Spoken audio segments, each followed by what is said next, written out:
alternative energy solutions. So they think that some of these can generate different types of fuels, and they are trying to sequence and find the proteins that can do that. So this is the ability that we now have that wasn't there maybe 5 years ago. We can as I said, we can measure the levels of mRNA.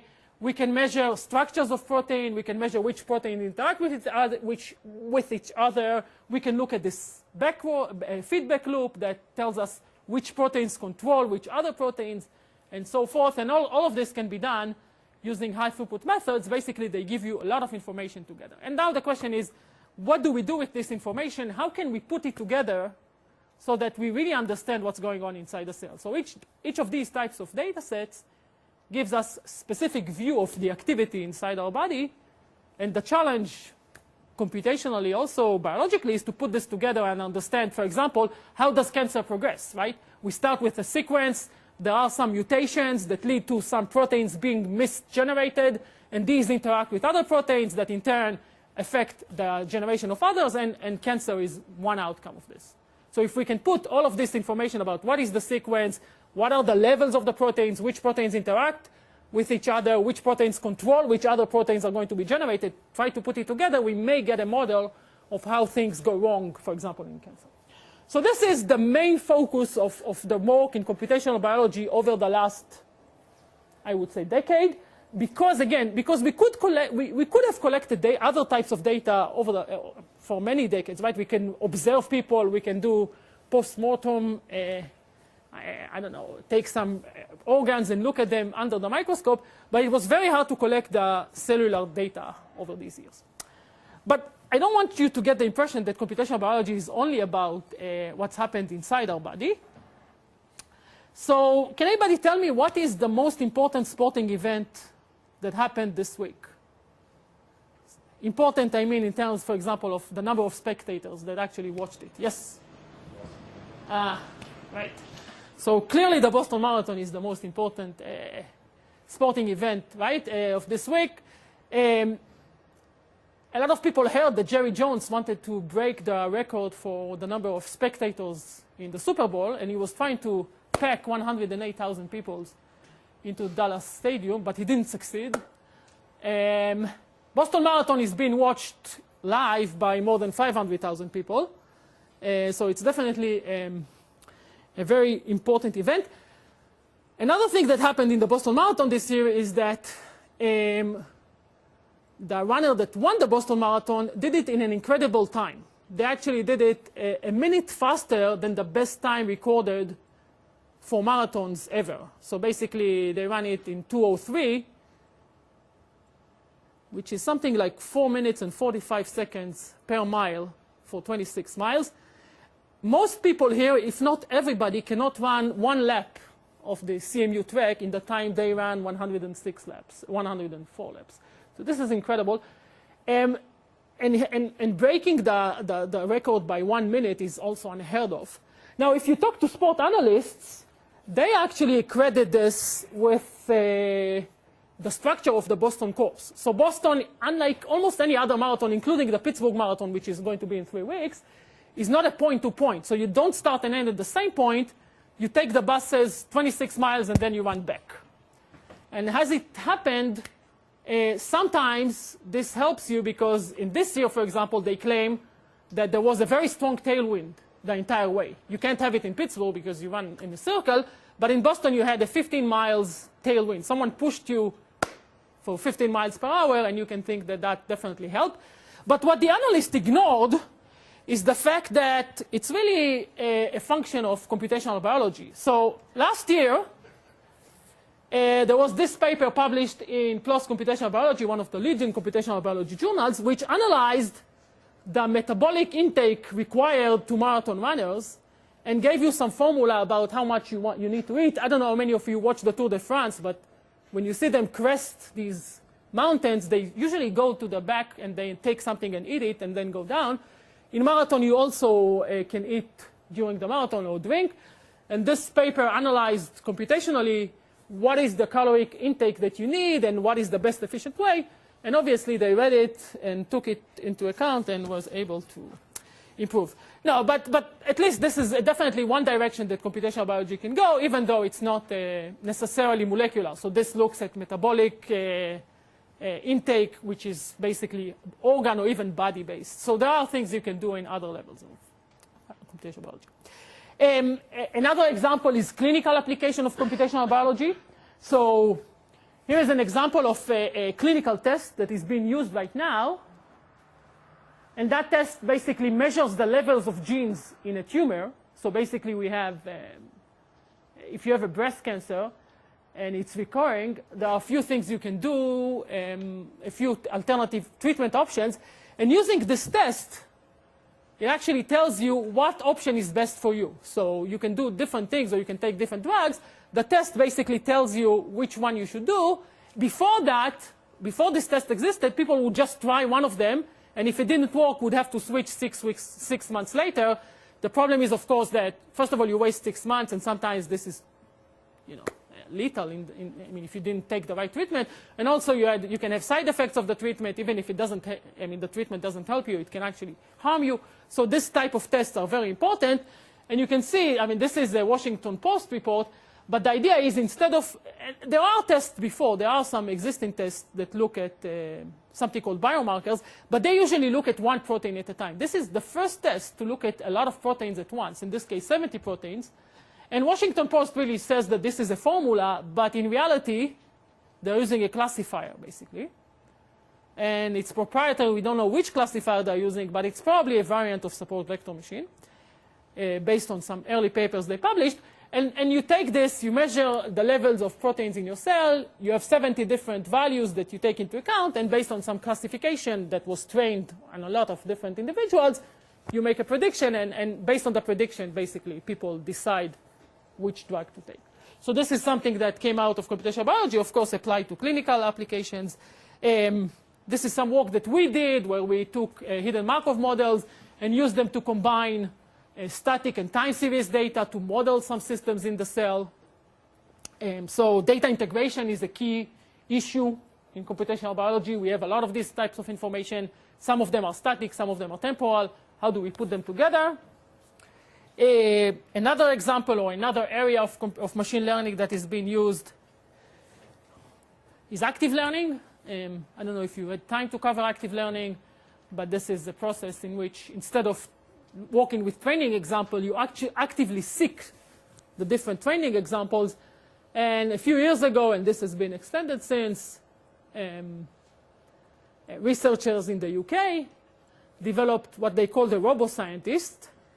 And the idea is that the robot scientist can actually not only perform the experiments, but also design the experiments. So basically, it would go to whatever the bench, or it would go to some closet, take out the samples, run the experiments, analyze the results, and decide which experiments to do next. And the way it would do it is by using active learning methods. So basically, trying to determine what experiments to do in order to get the best outcome, or to minimize the number of experiments so that you get the best model for your output.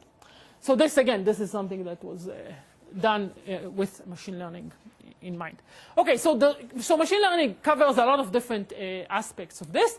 I would like to focus today on a specific problem that people have been facing in computational biology over now at least 2 decades, and how using ideas for machine learning really changed, I think, the way people address this or try to solve this problem.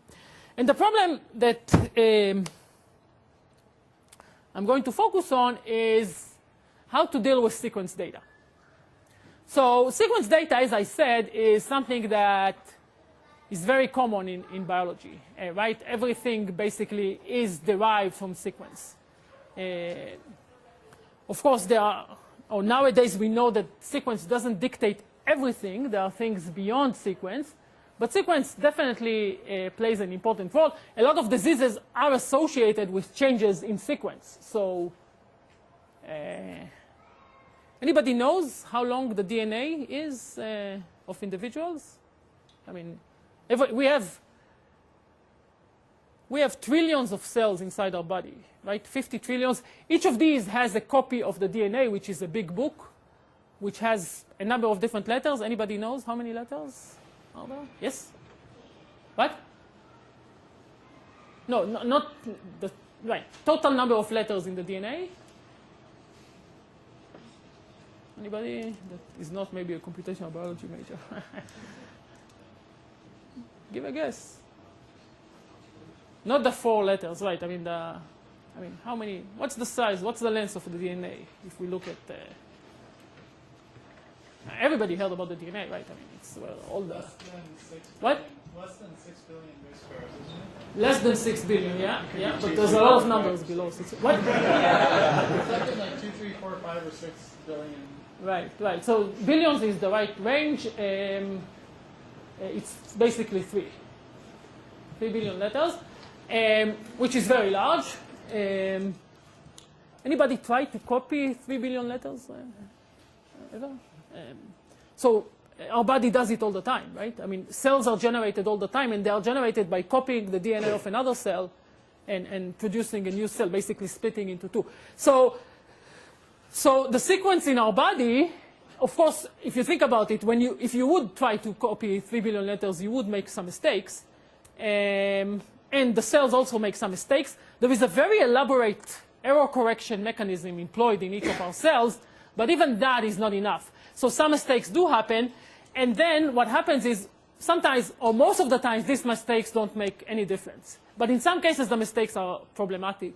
And if enough mistakes accumulate, we can get cancer, for example. So the way we can find that out is if we know how to read these things, we can look at the sequence and try to see what are the mistakes that we have there, what is their function, and what basically went wrong. So analyzing sequence is very important for diseases, but it's also important just to understand what our sequence is. So sequence analysis has been for decades one of the major issues in computational biology. There are roughly 25,000 different proteins, or 25,000 different genes that can give rise to 25,000 different proteins in our body. And one major question is, what is the function? What do they do, right? A lot of these proteins are involved in very important processes. We want to know what does each of these proteins does, for basic understanding, but also for practical reasons. Okay, so how can we find out what do these proteins do? There are a number of ways to do it. Some ways are direct experiment. So, for example, we can remove a protein by something called a knockdown. We usually don't do it on individuals, but we can do it on some lab cell, something called the cell line, or some cells that are growing on a petri dish. Nowadays, you can actually design some probes that will bind to that and knock it down, and then you do this direct experiment.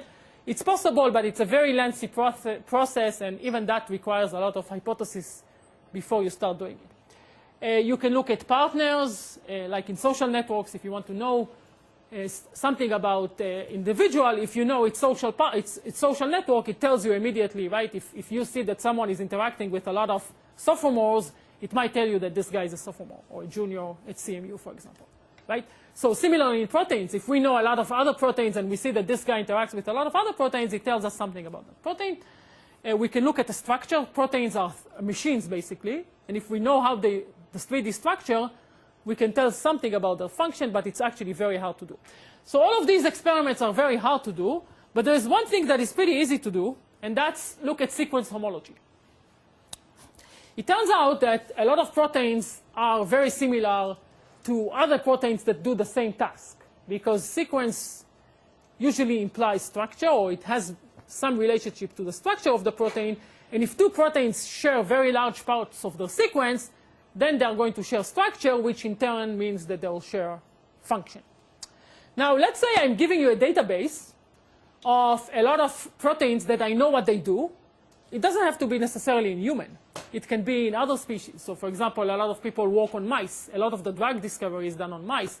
Or even simpler organisms. Flies, for example, have been a very popular lab animal.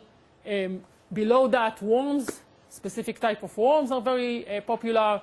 And even below that, yeast, which is used to make bread, and more importantly, beer, right? I mean, it's a model organism that is being employed a lot. And it turns out that across all of these species, there's very large similarity between some of the proteins in this species and humans. And if you know something about the proteins in yeast, for example, it can tell you what the similar protein in human does, because these things are highly conserved, at least in some cases, across all of these species. So if we have a query gene, and we have a database of genes that we know what they do in other species, we can we can try and search the database for genes that are very similar, and then if we find them, it tells us something about the genes that we are interested in. Now, if it doesn't completely resolve it, at least it gives us a good hypothesis, and then we can do a specific test on that. But at least it resolves the complete ambiguity that we had when we just found the gene.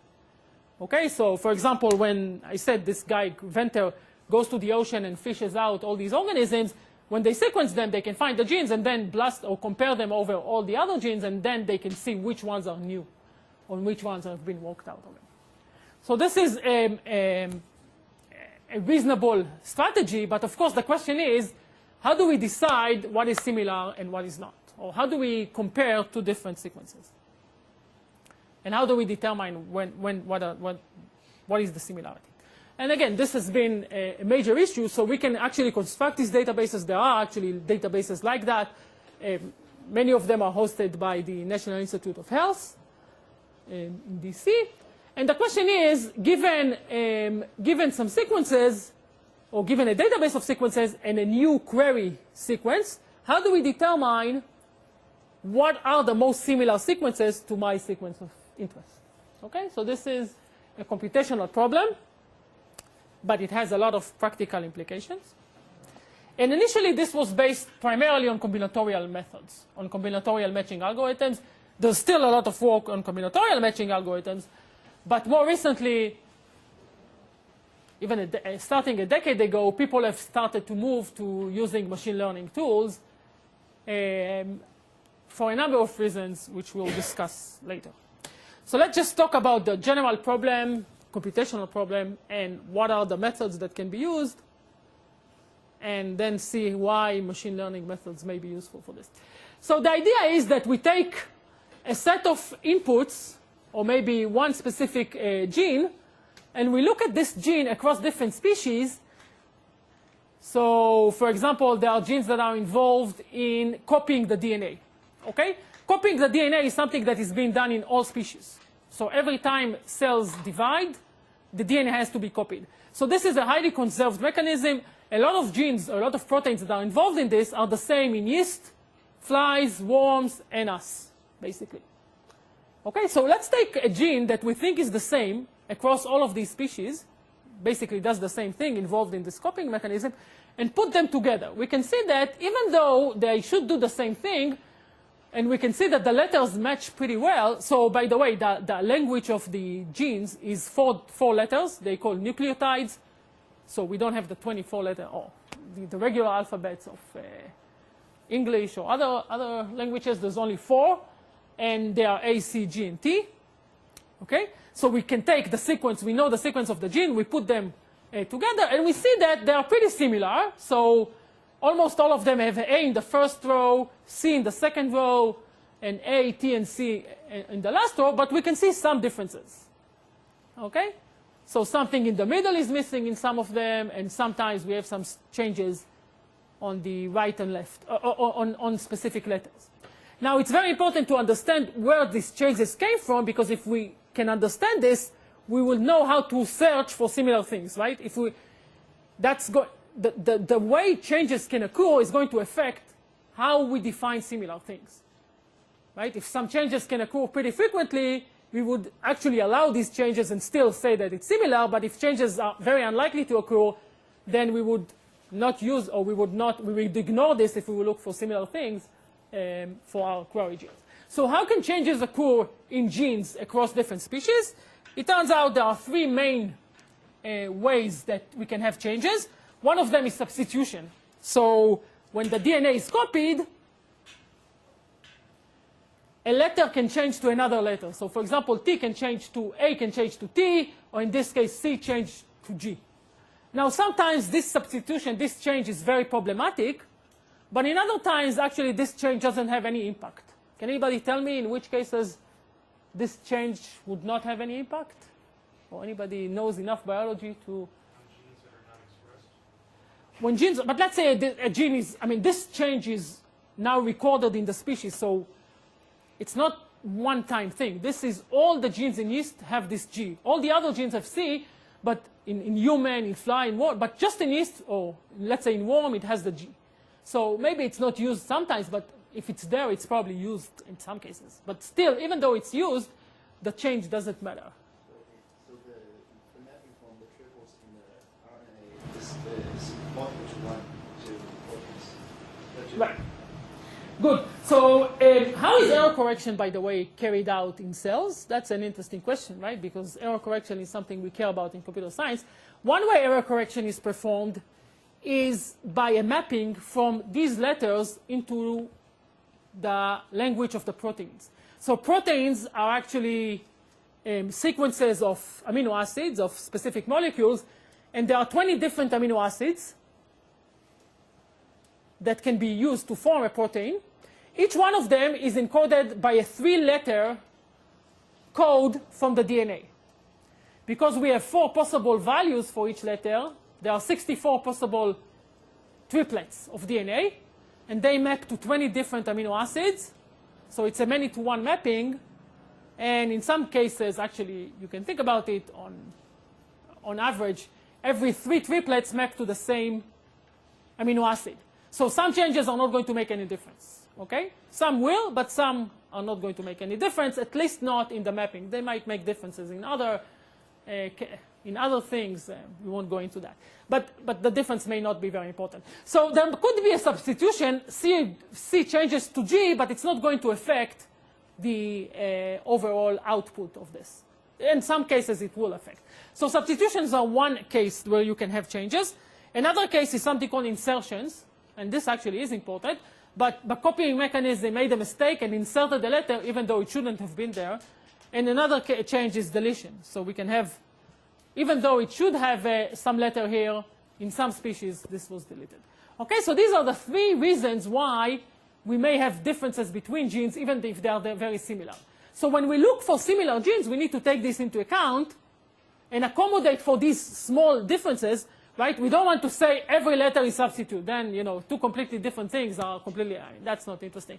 But we should allow a few substitutions, a few insertions, a few deletions. But the question is, how do we do that? Or what type of computation, or how do we compute how similar these 2 are? Okay, so for example, if we have these 2 genes that we want to match, these 2 sequences, we can match it this way, right? Almost a perfect matching. We can say that there is an insertion after the first A, and then an insertion after the last T, or we can say that there is a substitution, right? So 2 places here, or we can say that there is just 1 substitution here. And this is important because, or it's important to determine which one is the correct one, because if we have right, the idea is that we take a query sequence, we have a huge database, and we run it through, compare it to the database, and then choose the most similar sequence. But the question is, how do we define the most similar? And the answer is, let's try to align it and see the alignment that leads to the most likely outcome. But in order to answer what is the most likely outcome, we need to say how likely it is to see an insertion, how likely it is to see a deletion, and how likely it is to see a substitution. Okay, so this is the basic problem. And this is done using a computational method or a computational formula. So here is the model that people usually use to compare different sequences. And what we usually do is we look at a log odds score for this alignment. The numerator is the probability that X and Y, sorry, this is the denominator is the probability of seeing these 2 sequences independently. Basically, if we have 2 independent sequences, then the probability of seeing A here and B here is just the product of the probability of seeing A and the probability of seeing B. These 2 are independent, right? Something we learned. So we have a product of all the letters in the first, all the letters in the second, and this is the denominator. The second thing is the numerator. Sorry. And that's the probability of seeing X and Y if these two are related. Related means basically that they were initially the same gene, and then they diverge using these insertion, deletion, substitutions. Okay? So for example, if I have A and A, then it's very likely under the related model, it's also maybe likely under the independent, but we don't get any benefit from the fact that it's the same. Whereas if I have A and C, it's much more likely under the independent model and less likely under the related model, or A and a gap and so forth. But the bottom line is we have a way to score different alignments, okay? And the score is just the sum of the logs, so basically a product of these probabilities, or the sum in the log space of the ratio of the joint model or the related model over the background model, the independent model. So we have a way to score basically two xi and yi. Xi and yi are locations in the alignment. So it could be a gap versus A, it could be AA, or it could be AC in the previous example that I showed. And now what we need to do is design a function. Okay, so we want some alignment that maximizes, or our goal is to find the best. So we get a query gene, we have a database, and we want to find the best alignment for each gene in the database to our query gene, such that the alignment, the assignment of pairs that we have maximizes the likelihood ratio compared to some background model. Okay, this is fine, the idea of trying to, yes? How does this perform to budget distance that was used in spell checking? This is a lot like... I don't know this. What's this? Well, spell check uses budget distance. Okay. Difference between one word and the next, between substituting a letter or leaving your hand. Okay. It's very similar. Right, so, good. So the key issue, I don't know about how that model works, but I think the key issue, and I wonder how they did it there, the key issue is to define, you can always match. If you add gaps, right, you can match everything to everything. Just if you have a mistake, you just put a gap, right? So the key question usually when people design these things is how likely it is to have a gap and how likely it is to see a substitution. So for example, it turns out that it's more likely to change A to T, for example, than A to G. So I'm not sure how, I guess maybe they're using the same overall idea, but I think the parameters are very important and they might differ, I guess, between them. So, right, I mean, how likely it is, and to determine these parameters, people usually take, in biology at least, they start, and I guess you might, maybe they do it also in text, I don't know, maybe Tom knows, but in general, what they do in biology is they start with a very highly curated set of genes that they think are the same, and then they compute the statistics of how likely it is to see, and then we use that for future. So it's like a training to set the parameters, and then we get it for this. So the basic idea is that adding a gap is always possible, right? Whenever I add a gap, I'm going to eliminate any mistake that I have, right? Because if I have an A and a G, I just say, okay, I have an insertion here, a deletion here, good, I'm putting a gap. But of course, gaps are unlikely. Insertions and deletions are not events that you expect to see a lot. They can happen, but they have to be penalized. So the idea is that you try to, in this case, D is negative number, okay? So if we have an alignment, this is using a dynamic programming you'll see in a second, but if we have some alignment, I'm willing to insert a gap, but I have to pay a penalty. If I don't want to pay the penalty, I have to accept the similarity between these two. If this is A and A, then I'm actually getting a positive value because they are the same. If this is A and C, I'm going to pay a penalty, usually higher than the gap, but then I might not need to add gaps later. Okay, so let me show you an example and see how this works. So, but this is basically a function that you can use to decide whether or not to insert gap, and using this function, we can compute optimal alignments very efficiently using dynamic programming. Okay, so here's the idea.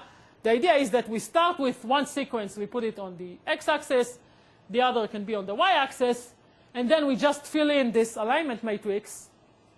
And the alignment matrix basically says, if you are in one location here, and if you want to get to this location where basically C is aligned to A, you can either come from C aligned to A here and insert a gap in this direction, you can come from here and insert a gap in this direction, or you can come in the diagonal and then insert A and C as a similarity pair. So basically you have three options to get to this location here, And each option has a different score, right? You start with the score of this and add the gap, the score of this and add the gap, or the score of this and add the similarity of the two letters, and you decide, like any dynamic program algorithm, which one is the best for you. Let's do an example, and it will be hopefully clearer. So let's say I'm setting the similarity if A and B are the same, right? I'm saying that you get a +1, a gap is -1, and if they are different, then it's -5. These are not actual values, but it will be enough for our demonstration. Okay, we initialize the table, right, with all gaps. So A -1 because it comes from 0, G -2, and so forth, all the y-axis and all the. Again, hopefully most of you are familiar with dynamic programming. Or everybody should be familiar if you learned HMMs. And now we start to fill in the columns. It's actually very easy because we just look at the previous 3 entries and decide where do we want to go. So if we want to go here, we look at these 3 entries. If we go from 0, we have to match A and A, which means that we are putting 1, right? The similarity of A and A is 1, so we put 0 + 1. If we went for -1 and insert a gap, we would have -2, which is not good, and -2, which is not good, so this is 1. And then we go on like this based on the formula, and we can fill in the next 2 are 0, because usually it's best to go to 1, but then we have to match A and G, or C and A, both. Sorry. It's best for us to put in both cases, a gap, and so forth, and so forth. We can fill this out, this out. Okay? So that's what we get at the end. And this gives us the alignment of these two, or the best alignment of these two. How do we get the alignment based on this? Right, and then go back up. So we start at the bottom right, and we backtrack to the value that basically led us to the next. So, for example, 3 could have come from here, here, and here. Actually, it came from here, so we go here. Or actually, what we really do is, during the computation, we actually keep track of where we came from, and then it's easy to trace back. Right? So we actually start with 3, and we go back all the way. And this is the alignment that we get, basically. Okay, so the challenge here mainly is to come up with the parameters. If we know the gap parameter and the substitution, that's pretty easy now to compute. There are a few issues. I'm not going to go into that, but people have actually worked quite a lot and still work on this. For example, it turns out that it's much more likely to start, it's much less likely to start an insertion than to extend it. So you might be willing, or you might be paying a higher penalty for introducing a gap, but if you already have a gap, extending it is less costly. So it's more likely. So instead of doing this, you have to keep in mind what was before you. So you can do that. There's something called local alignment, where you don't care about the relationship across the entire sequence. You just want to find the subsequence that is the most highly similar. And that's also very useful. And there are a number of different variants for this, which people have been playing actually quite a lot with. How long does it take to do this computation? What's the runtime here? Yeah, so it's n times m if you have different size, or if the same size, it's n square, right? Because we need to fill in this table, basically, which is an n square table. That doesn't sound like a huge deal, but... Okay, so this is the process of sequence alignment, very popular process in computational biology, but very problematic, actually. N square is pretty good if you do it for 2 sequences. But if you now generate, if you have databases with hundreds of thousands, millions, or tens of millions of sequences of genes that have been worked out, or tens of hundreds of thousands, right? Trying to run an n square search over each of them is going to take a very long time. Local alignment is not going to save you time, so it's still n square. I mean, it gives you, the result may be slightly different, but the runtime is going to be still the same. Okay, so this is not very good idea, and people abandoned it very quickly, actually. So I guess in the early 90s, where we had relatively few sequences, that still worked, but even in the mid-90s, this has been abandoned for a different solution. Anybody knows what the other solution that people actually are still using? I would say the solution to this problem, which is actually not based on machine learning, unfortunately, is the most popular method in molecular biology. So anybody heard about PCR, which is like the standard? The solution to this is much more used than PCR. So I think the tool that biologists use the most is a tool that is a computational tool, basically. And it was a tool that was developed to solve this problem. Anybody knows the name of this tool? That is not a computational biology. Anybody wants to guess the name? So it's something called BLAST. Anybody heard about the name BLAST? No? So BLAST is basically an alignment program. The idea of BLAST is that it's a heuristic search method. It has some statistical properties, but it's basically a heuristic search, and you do a lot of prior indexing. So you try to front-load the search as much as you can and do a lot of it offline. And then you do some hashing and indexing, and then when you really have a query, you you just look at relatively short matches and you extend just those. So instead of going to the entire database, you look at a subset. I'm not going to go into the details, but it's a very popular method. A lot of people are using it. It gives some results. I mean, you can argue, of course, this will be optimal, or full alignment would be optimal, but the runtime of BLAST is much faster, and it makes it a practical solution. So most people just use BLAST, and it's something that people almost use on a daily basis for many different things nowadays. Okay, but this is a heuristic solution. The question was, of course, and that was back in the 90s, whether there is anything else you can do. So instead of doing this specific alignment, which is a long time thing, is there anything else that we can do? And that's where machine learning actually came, I would say, or became an option for this problem. So the idea was that instead of using a dynamic programming, or instead of using this alignment-based methods, let's try to use hidden Markov models. And hidden Markov models require you to think of the problem slightly differently, but it turns out that almost by definition, hidden Markov models do this when, right? If you take a lot of sequences and you learn in unsupervised learning hidden Markov models, you almost by definition get some alignment. But the hidden Markov model alignment has a different type of interpretation, right? It's probabilistic. And it turns out that you can tailor it very nicely to this specific problem. So let's talk about the hidden Markov model solution. Before we go there, let me introduce another concept. And that is the concept of protein families. So in addition to the fact that proteins are similar across species, proteins are also, or can be divided into families within each species.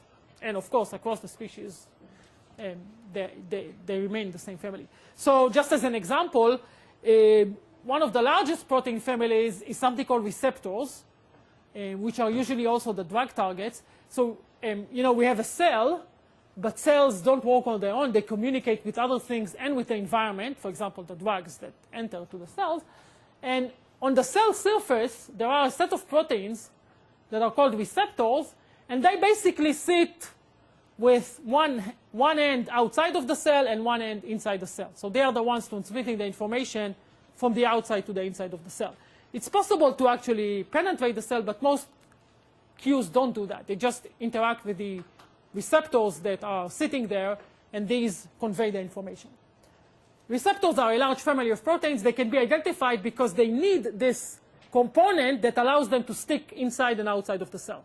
So basically, it's actually easy to look at the sequence and determine which protein is a receptor just based on the sequence. But knowing that your protein that you are working with is a receptor is already very useful information, right? If I have a sequence of a protein I don't know anything about, and someone tells me this is a receptor, that's a great information. Even receptors themselves, receptors are a huge family. Thousands of proteins are receptors. Even they can be divided into subgroups and so forth, so this already gives us, so if we have a database and we have these 100 proteins are immune receptors, that's a good information for us as a starting guess for the protein that we are interested in.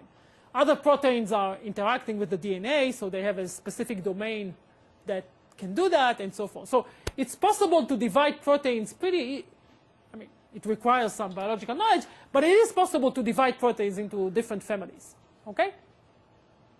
So once we divide them into families, we can start talking about a model for specific families, right? Rather than doing this alignment individually for each protein, maybe we care about more because, I mean, yeah, at some stage we may want to do that, but maybe to narrow it down, we'll just first find the family and just align it to the members of the family.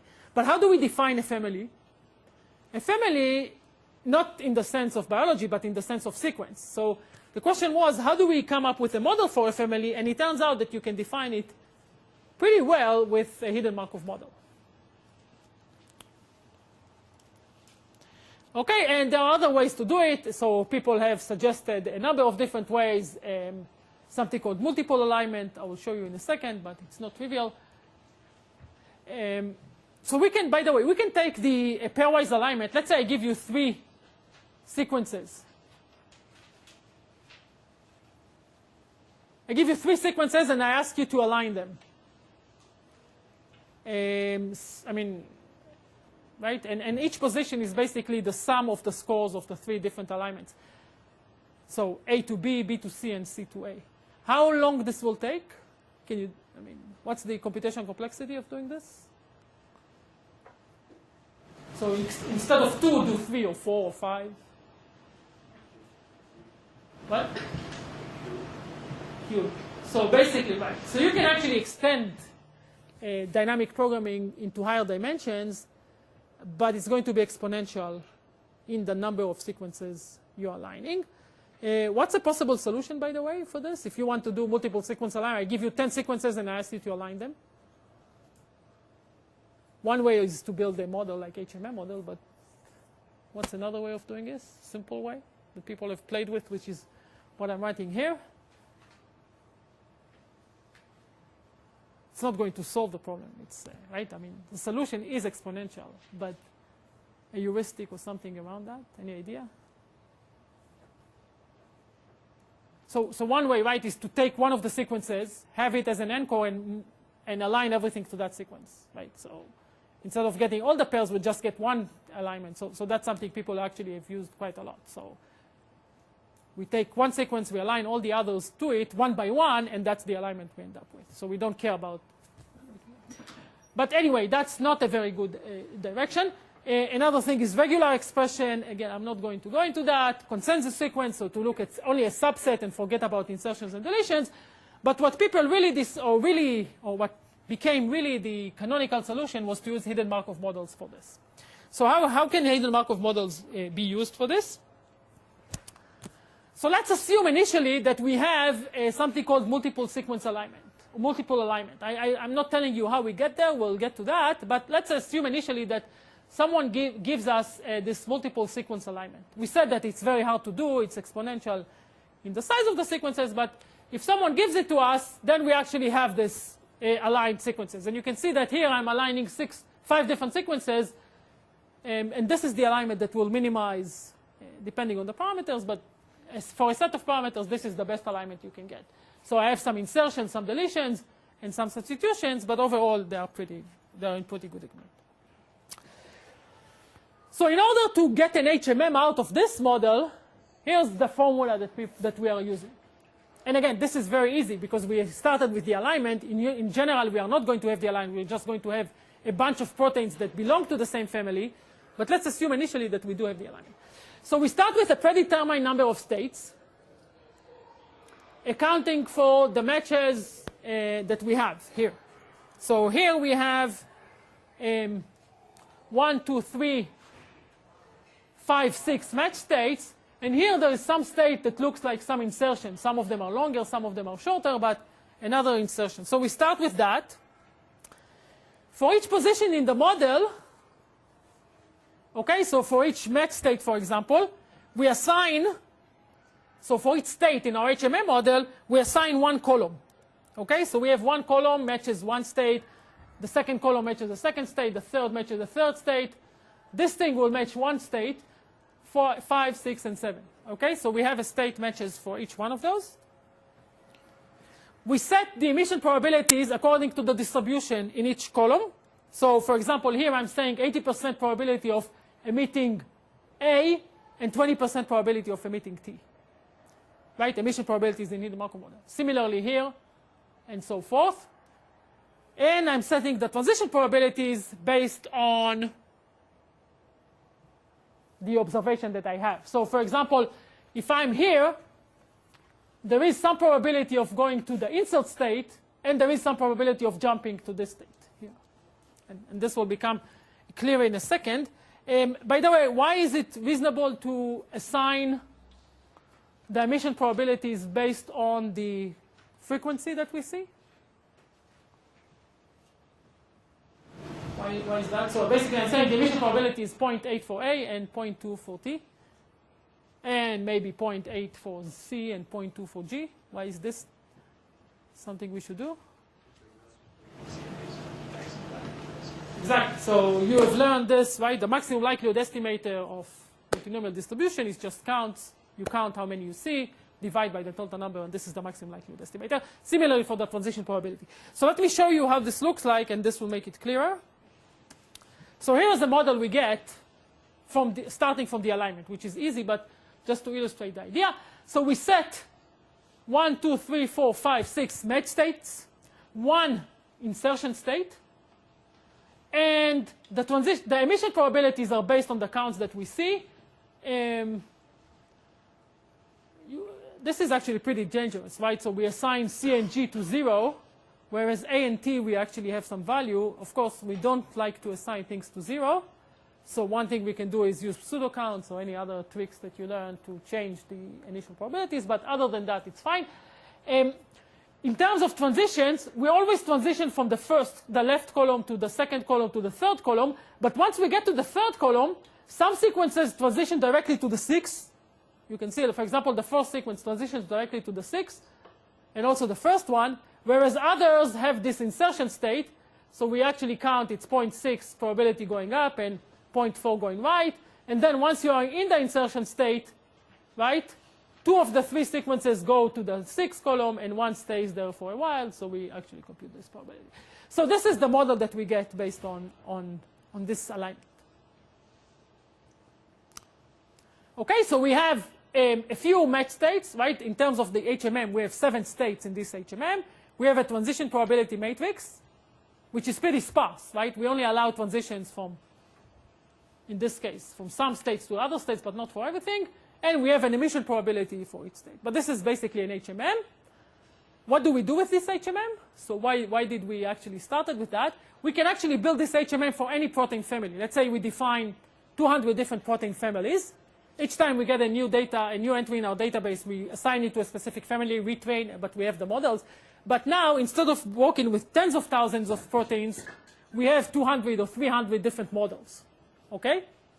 Now, once we have a query gene, what do? We compute the probability of the query gene, or we compute the likelihood of the query gene, given each of our 300 models. How long is this going to take? So we have a set of models. We have query gene. Each model is an HMM. So how long would it take us to compute the likelihood? Anybody remembers the HMM? The number of types times the number of edges in the model.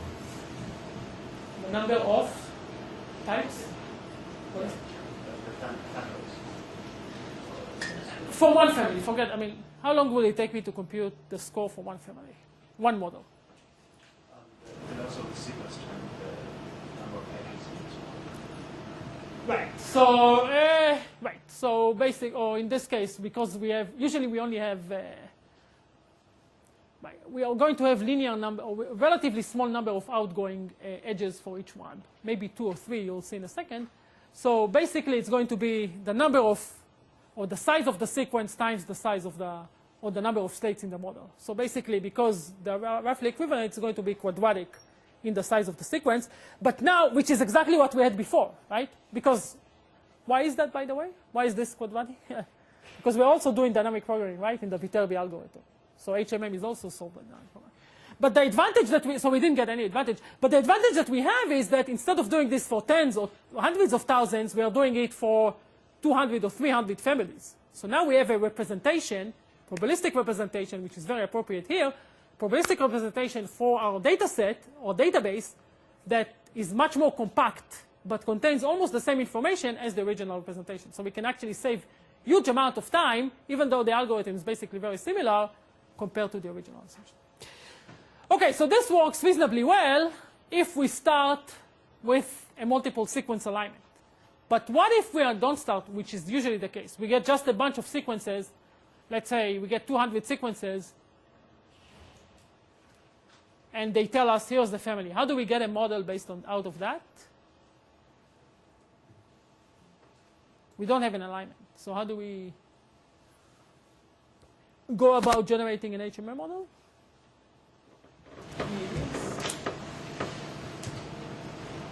So I guess you covered HMM a bit, but in general, right, in HMM, say for speech, right, we get a lot of different speech parts, or a lot of different, and some of them maybe we know the emissions, some we don't, the hidden states. But in many cases, but we actually can generate HMMs for, in this case, right, we don't know what are the states that we have, and we of course don't know we don't observe the hidden values of the states. But we can still learn an HMM, right? Even if it's completely unsupervised, right? By the forward-backward algorithm, and I guess you covered that, right? So we can actually learn models for HMM starting from completely unsupervised set of strings, for example.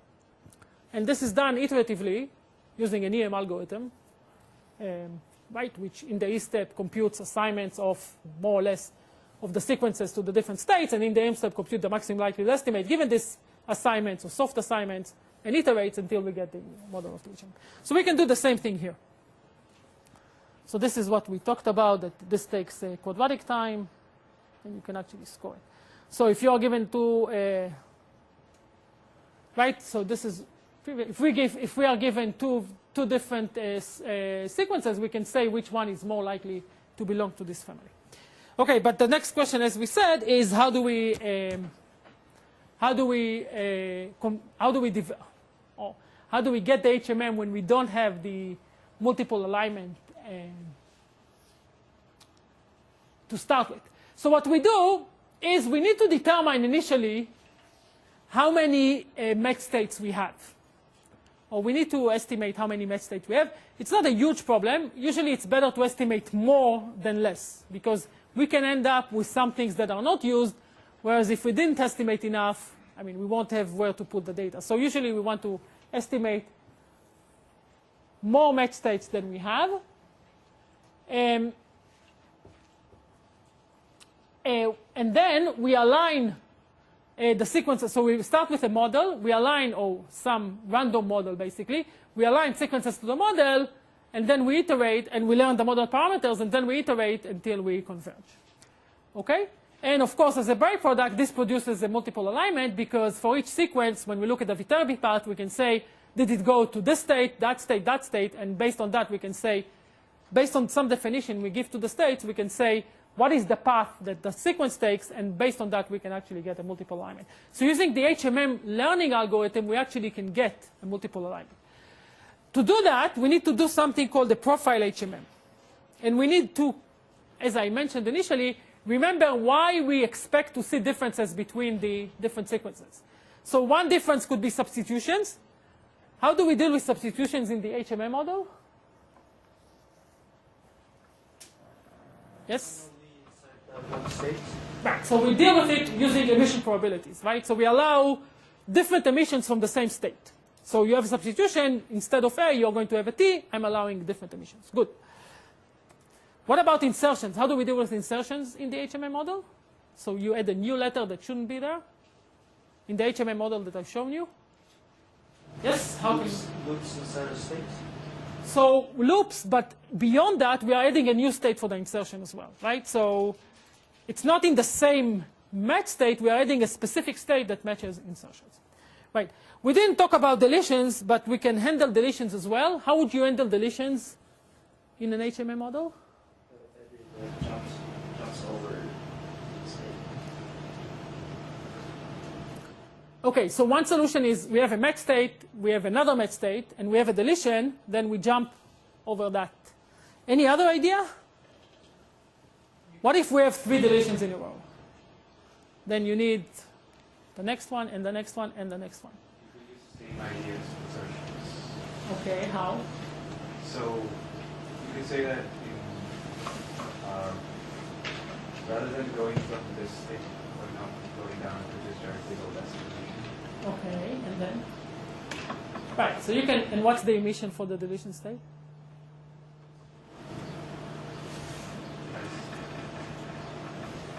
Because in insertion, we add a new state. You want to add the state for deletion? No, I said that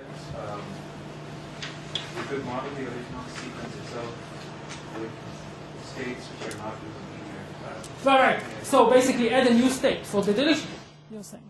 Or no? Because for insertions, right, we didn't put it. We put it above the linear path, and this is a new state. You can stay there, you can go. But now we're talking about deletion. So I'm saying that when you create a model for the family, you don't make it linear, but instead have it with additional states that are outside the match. Right. So even if there's no deletion, it follows that loop or like the additional thing. But if there is a deletion, it just follows the linear path. Oh, so you want, but then your model is primarily affected by the deletions because everything below is going to be affected. If you have a deletion, you don't allow things, even though 99% of the sequences have this, because of the deletion, doesn't seem like a good solution for, it's fine, but any other solutions for the deletion state? Right. Right, so one thing we can do, actually it's pretty easy to do, is to have a state. The emission probability is not going to be anything, but we are still going to have transition probabilities. That's important because we want to penalize deletion. If anything goes, then everybody will just go there and stay there, right? But let's say we have this match states here, and here we have a deletion state. You can go to the deletion state. You can even stay there for a while, although it's not very beneficial, or you can jump to this one or this one here, but you have to pay a penalty. Okay? If you jump to this, it's 0.6. If you jump to this, it's 0.4. So basically, the more deletions you add, the more penalty I'm putting on you for that. So you can use the deletion state, but add a penalty for that. Right, so that's the basic idea. Yes? How many deletion states are there? Well, one for model, one for state. So you'll see the same, okay? Let me show you. Actually, there are a lot of deletion states, but they are different. Here. So here's the idea. So let's start with the match state that we talked about before, and we all agree, I think, that it makes sense. So we have this. I'm not going to model everything. I'm just going to do, I think, the first.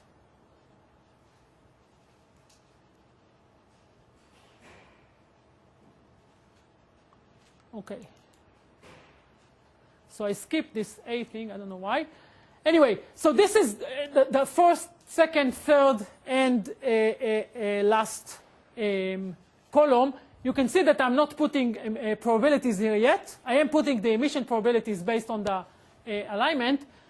So I'm starting with a set of match states. Of course, I didn't know initially that I'm going to have this, but if we had 4 match states, this is more or less how it would look like. Now we are allowing insertions. Insertions can be at any point, right? We can have an insertion after the first one because we don't, of course, when we have the alignment, we know. But initially, when we design the model, we don't know where the insertions can be. So we have to allow insertions, right? When you talk about an HMM model, right, we have to define a few things. We have to define the language. We have to define the set of states. And we usually learn the transition and emission probabilities. But at least in most cases, we define the set of states. So here I'm defining the set of states. I'm not going to say how I'm going to use them, but at least initially I'm defining the set of states. So I have the set of match states, and then I have the set of insertion states, as people here mentioned. I'm allowing an insertion in each step. But it could be that I'm putting a transition probability of 1 here, meaning that I'm not going to use this insertion state. The transition is 0, even though it's in my model, it's never going to be used.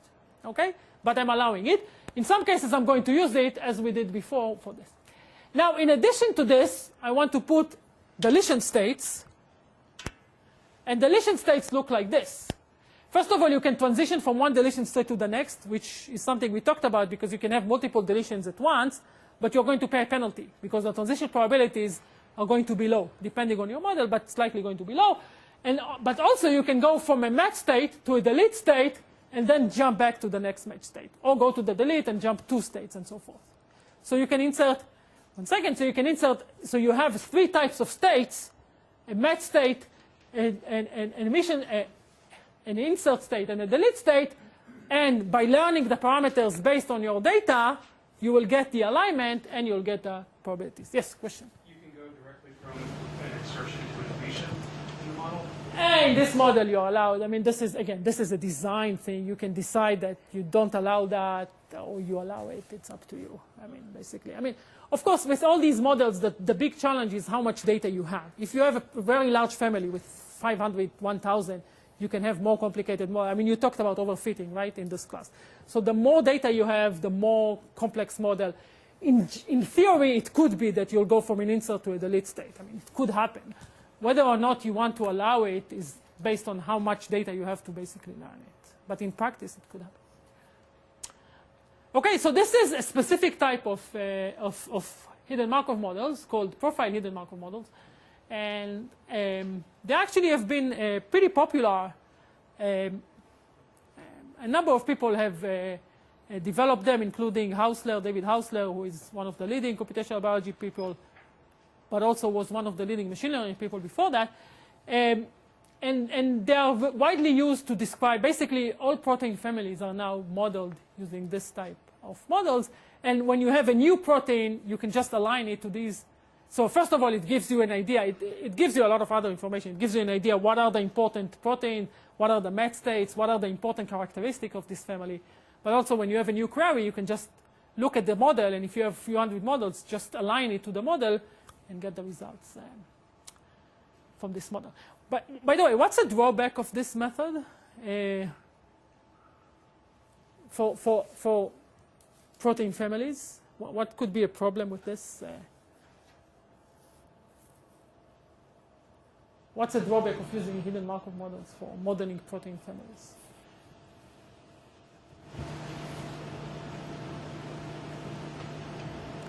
Anybody can think of a problem with that? It's actually a general problem, I would say, but clearly a problem here for proteins. I mean, think of how proteins look, maybe. What is the assumption we make in HMM that makes them very powerful but also restricted? Okay, so why is that a problem? That it's not necessarily just strictly sequential. You can have things touching other things. Right. So that's usually the main problem with this model for working with proteins. Hidden Markov model are based on the Markov assumption. The Markov assumption is that you're independent of anything before you, as long as you condition on your immediately previous state, right? If I know the previous state, I'm independent of anything that happens before me, okay? But that's not true when you talk about three-dimensional structures. Okay, in three-dimensional structures, things can be very far away in the linear chain, but still touch each other in the three-dimensional case. And why is that important? Because it could be that, you know, we are talking about the probability of insertion given that I'm here. But it could be that the insertion is a function of this point here and another completely different point here, that if they interact, then so if there is insertion here, it's much more likely to have an insertion there and so forth. So this linear model is definitely problematic for a three-dimensional structure, but it works reasonably well. There are other models that people have been trying to use. A lot of people are using other types of graphical models, including undirected graphical models, Markov random fields, to model the relationship between residues and now take into account, right? If you have Markov random fields, you can connect things that are linearly in the chain, but also things that are not necessarily linear in the chain, because you can have more than one edge coming out from each node. You can have many more than that, and then use that information as well, but that's a separate issue. Okay, so this is the idea of using HMMs, and as I said, very popular method. Right, so some other problems we have is that, HMMs are only are giving you, depending on the starting, but of course we can't, because we are using an EM algorithm, we are not guaranteed to get an optimal solution. We are just getting an optimally local solution depending on the starting point of the HMM. If we do a lot of restarts, depending on how much data we have, we can improve the solution, but not necessarily get the optimal solution. Okay, so that's basically it. So just to summarize this direction, so the idea of sequence analysis and sequence queries is something that people in computational biology have cared about for a long time. Initially, this was based on very specific combinatorial algorithms, which work very well, but require a lot of time. People moved to heuristics methods when the size of the database grew, but it turned out that a computational solution based on machine learning, and specifically on hidden Markov models, is probably the best compromise, I would say, between the specificity that you get from the right alignment and the time advantage that you get from the heuristic. So it's not a heuristic, but we still are not optimal like the original alignment, but it's a very powerful method. Okay, so that's it. I'm happy to answer any questions you have about this specific problem or computational biology in general. Yes? So I think one of the challenges might be understanding the functional impact of variations. Definitely, that's true. And so you see important kind of additive error that because you're making probabilistic assumptions about sequence alignments, that this error accumulates through the protein alignment assumptions you make. So usually when people, right, so all of these queries are usually just the first step. You never conclude anything from these. It's just a way to point you to some direction. So let's say you get some, family as an outcome, right? Usually people don't necessarily believe it directly. So now you can do, for example, a more elaborate alignment. Well, experiments too, but once you have this, you can actually do much more elaborate, find the best match within the family, for example, see what are the differences, and then, so it's a good way to narrow down your search, but it's never the end result of these type of, but it's a very important way of narrowing down the possibilities. Anything else? Okay, thank you.